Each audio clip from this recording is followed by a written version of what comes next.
Hello, this is Robin Foss and welcome to my next video. We covered a question during the Pixie 500 follow-up sessions I did in Zoom with my clients, and unfortunately the Zoom recording wasn't that great, so I'm re-recording it here.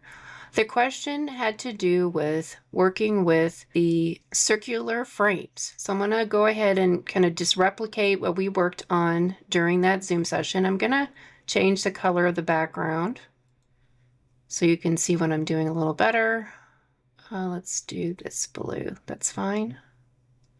Star was working with this photo cluster from Max Graphics from the Everyday Enhanced DPS photo clusters. So I'm going to right click, add to page, and then to start working with it, we're going to ungroup it. So right click, grouping, ungroup. I'm going to click away, delete. Okay, so let's add just a few photos so it'll be a little bit more realistic for you.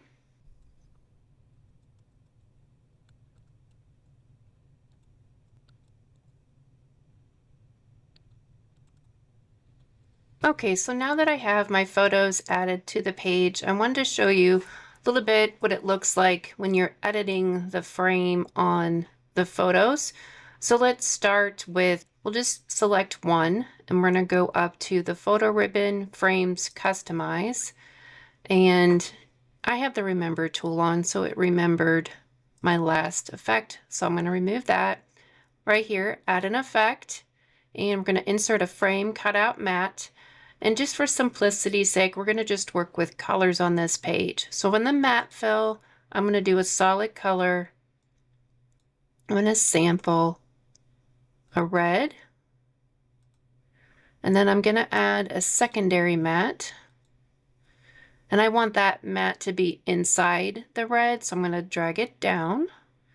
And I'm going to make that one the yellow. And maybe that's a little too bright. Let's try this lighter color. Okay, that'll work. And then we'll say, okay, I'm going to lower the width by sliding this down. Just want a simple thin matte. All right, so I have two. This one doesn't need to be quite that thick. One of the questions that came up during this Zoom session was, can I add shadows? So let's zoom in better so you can see that. So without adding things, it looks like the stroke and the two mattes are just one layer. If you play around with the relief, which is over on the right-hand side, if I increase the number to a positive number, it's going to look like a shadow is below the kind of right-hand corner. You can see down here, it's covering this corner. And let me click out and we'll move that photo up so you can see that a little better. Okay, so let's go back to customize. This white is a stroke, so there's not a layer or a shadow around that. Okay, so I wanted to show you that. So let's go back out. If we wanted these two frames on all our photos, one quick tip is you can go to the Format ribbon and use the Sample and Apply. It's also available on your right-click menu on the element on the page, as well as the right-click menu over here in the Elements panel. So let's go ahead and sample the effects. And then we're going to click on all the other photos. And I'm going to go ahead and do the circular one as well so you can see how that behaves. All right, so now I have them all selected. I can go up here and click apply, or I can right click. So apply effects. So the difficulty that was coming up with the circle is that the photo was still a circle, but the frames were square. So to fix that, we're going to go up, we're going to select this frame, we're going to go back to that photo, and we're going to do customize. Another option is, if you're a right clicker, is right click effects, edit. That'll get you into that same menu. You're going to need to change the shape of your mattes to match the shape of your photo opening. So if it was a heart shape or a diamond shape, same thing. You would want to match the shape. So we're going to click on cutout. My shape selector will pop up. Common shapes include the circle or ellipse, so I'm going to click on that and I'm going to say select shape. So quickly you can see how that fixed that one layer. And then we're going to go down here. You may not see it because it's hidden, so I'm going to go ahead and fix this layer as well.